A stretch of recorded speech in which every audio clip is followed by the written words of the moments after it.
Assalamualaikum warahmatullahi wabarakatuh. Sebelumnya perkenalkan, saya Rifani Hurul Aini dan ini rekan saya Iqbal Nur Hakim. Di sini kami akan mempresentasikan tentang Kampung Adat Cikondang.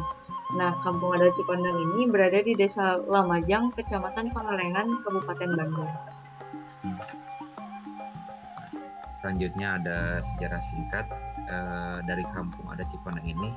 Asal mula kata dari Cikondang itu berasal dari kependekan dari cai, itu ci teh atasnya air gitu. Nah, sedangkan kondang ini adalah nama pohon besar yang sudah langka, namanya pohon kondang. Nah, di sana masih ada di hutan larangan itu masih ada pohon kondang, namanya digabungkan dari sumber air tadi dan pohon kondang jadi Cikondang. Nah, rumah adat Cikondang ini merupakan rumah adat milik Ki Anom Samsa yang terletak di atas tanah seluas 3 hektar. Nah, diperkirakan berumur sekitar 300 tahun. Dulunya, kampung adat ini ada 60 rumah. Dan 60 rumah karena ada suatu kejadian, yaitu kebakaran yang melanda hingga menghanguskan hampir semua rumah, yang tersisa hanya satu saja. Hanya satu rumah ini saja. Nah, ada dua cerita. Yang pertama itu terjadi pada 1942 ya, kebakarannya yang terjadi. Ada cerita bahwa kebakarannya itu dilakukan oleh Belanda karena ini tempat persembunyiannya orang-orang kampung adat ini dulu, terus ketemu dibakar oleh Belanda. Tetapi faktanya rumah adat ini terbakar karena kelalaian masyarakat sendiri. Seperti itu. Selanjutnya, ada larangan dan pantangan. Terus daun yang jatuh tidak boleh dibakar. Nah, ini ada sangkut pautnya dengan kejadian sejarah dulu ketika terjadinya kebakaran di kampung adat ini. Karena kelalaian itu, jadi akhirnya tidak boleh sembarangan membakar daun itu. Dulu juga terjadi karena hal seperti itu. Terus ada makanan yang jatuh tidak boleh diambil lalu dimakan, harus dibuang saja. Terus makanan tidak boleh mengandung bahan kimia, harus memasak memakai kayu bakar. Nah, itu semua bentuk penghargaan kepada alam yang telah memberikan kasih sayang kepada masyarakat Cikondang. Terus bagi wanita yang sedang haid atau tidak dalam keadaan suci tidak boleh menginjak bagian dalam rumah adat. Itu harus ada tempat namanya balai-balai, nanti dijelaskan.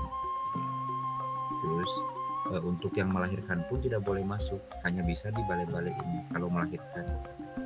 Terus bumi adat ini juga tidak boleh memakai kaca, hanya memakai bambu dan menambah dengan material-material bangunan lain, tidak boleh. Terus ziarah kubur tidak boleh dilakukan pada hari Jumat dan Sabtu. Selanjutnya, silakan. Nah, selanjutnya ada kosmologi atau filosofi Kampung Adat Cikondang. Nah, yang pertama itu menurut Kuncen Anom Juhana, filosofi masyarakat Kampung Adat Cikondang itu mengikuti filosofi masyarakat Sunda pada umumnya, yaitu ucap, tekad, dan lampah. Nah, filosofi ini tuh maksud dari filosofi ini tuh jadi filosofinya mengacu kepada kehidupan masyarakat yang senantiasa hidup dengan baik dan benar gitu. Nah, untuk selanjutnya ada jendelanya itu berjumlah 5 yang melambangkan jumlah rukun Islam itu kan ada 5. Nah, terus ada 9 kayu di dalamnya. Nah, itu tuh sebagai lambang jumlah Wali Songo.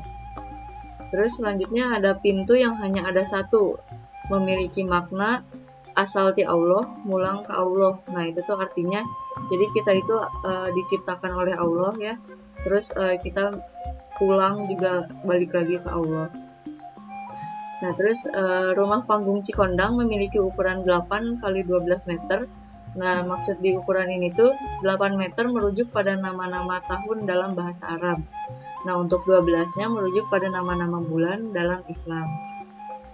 Nah, terus Goa ini merupakan tempat penyimpanan beras yang memiliki makna suatu persembahan dan penghormatan terhadap Dewi Sri atau Dewi Padi yang telah memberikan sumber kemakmuran hidup. Nah, selanjutnya ada narasi arsitektural. Nah, di sini ada gambar denahnya. Ukuran 12 meter itu dari kanan ke kirinya. 8 meter itu dari atas ke bawahnya ya. Nah, di sini ada Dari pertama ada main entrance-nya. Nah, di sini tuh sebelum main entrance untuk kayak para tamu kayak gitu. Nah, itu tuh nggak bisa langsung masuk ke area ruang tengah. Jadi untuk tamu bisa nunggu di area balai-balai. Nah, di depan balai-balai itu juga ada pawon luar atau kita tuh nyebutnya dapur luar.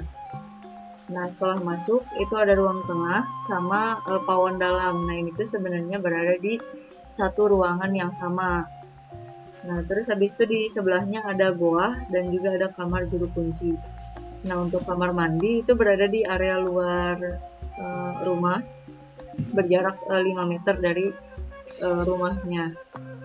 Nah, untuk arsitekturnya, atap rumah ini tuh menggunakan atap julang ngapak.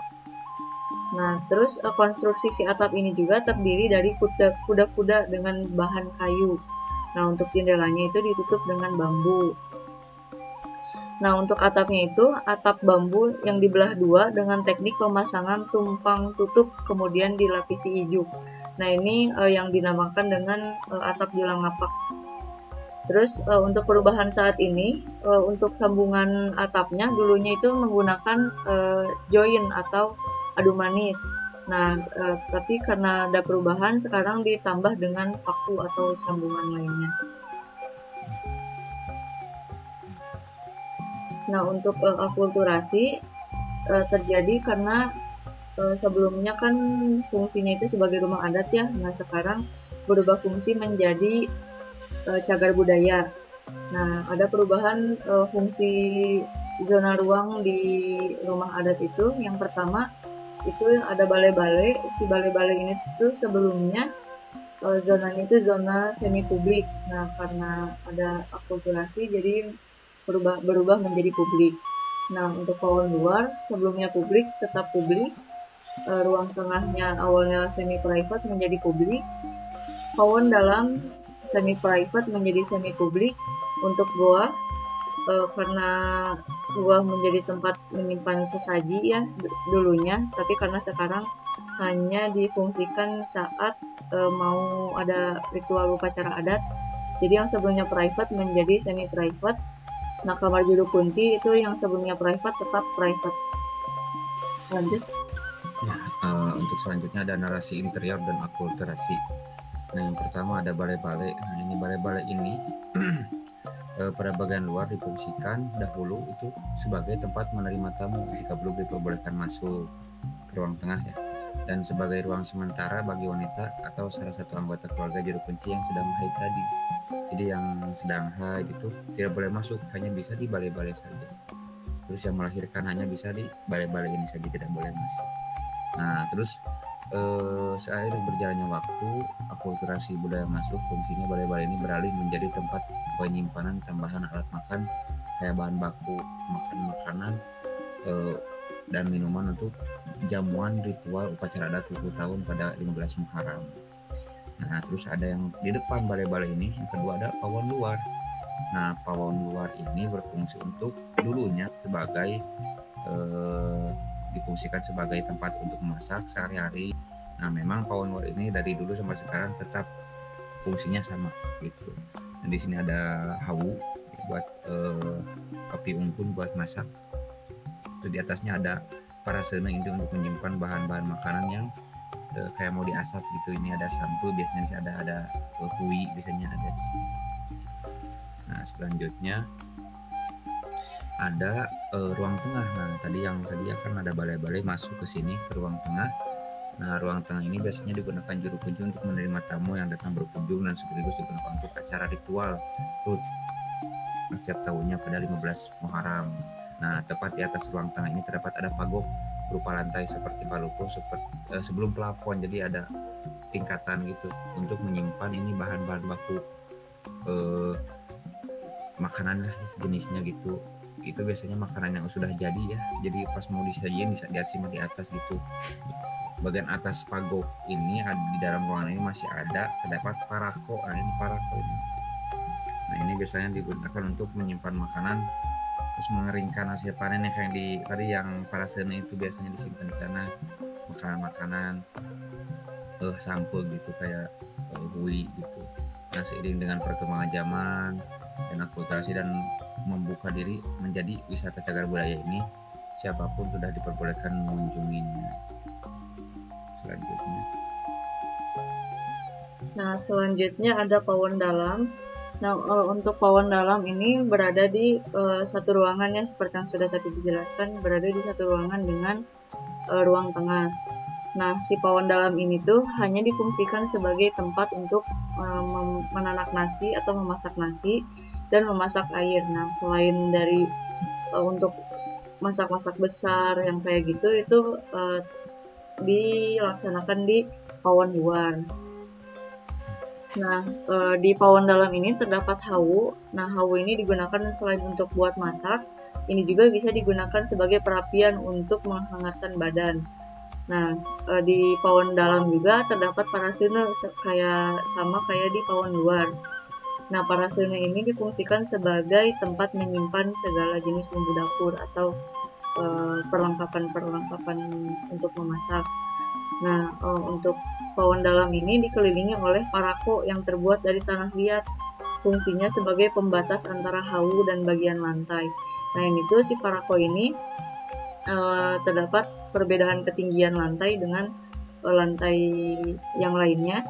Nah, ini tuh difungsikan sebagai untuk mengantisipasi kejadian yang tidak diinginkan, kayak misalnya karena memang ini berada di bersamaan dengan ruang tengah, jadi amit-amit kalau misalnya terjadi kebakaran, si apinya tidak akan langsung ke lantai gitu.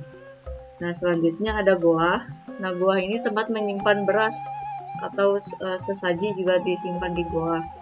Nah, goa ini memiliki makna suatu persembahan dan penghormatan terhadap Dewi Sri atau Dewi Padi yang telah memberikan sumber kemakmuran hidup. Nah, untuk penataan, pemberian sesaji, nah ini tuh di kampung adat ini mempunyai aturan hanya dilakukan oleh adik perempuan dari juru kunci. Nah, jadi tidak dilakukan oleh juru kunci itu sendiri, atau jika nggak ada adik perempuan, yang terpenting masih dari keturunan pimpinan adat, tapi tetap harus wanita. Gitu. Lanjut. Nah, selanjutnya ada kamar juru kunci. Nah, kamar juru kunci ini tuh sebagai tempat beribadah dan menyimpan barang-barang pusaka. Nah, kamar juru kunci ini karena sifatnya private, tapi saking private-nya, kamar juru kunci ini tidak boleh dimasuki oleh siapapun, termasuk istri maupun anak-anaknya. Nah, terus ada kamar mandi. Nah, kamar mandi ini disebut juga dengan tampian. Nah, ini tuh terletak 5 meter dari rumah adat. Nah, di kamar mandi ini tuh di bawahnya terdapat kolam atau kolam ikan. Nah, difungsikan sebagai membudidaya ikan dan juga untuk pertolongan pertama jika terjadi kebakaran. Nah, ini tuh diadaptasi dengan sesuai pengalaman yang sebelumnya gitu. Jadi, mereka mengantisipasi amit-amit takutnya terjadi kebakaran lagi. Jadi, mereka punya kolam di masing-masing rumahnya gitu.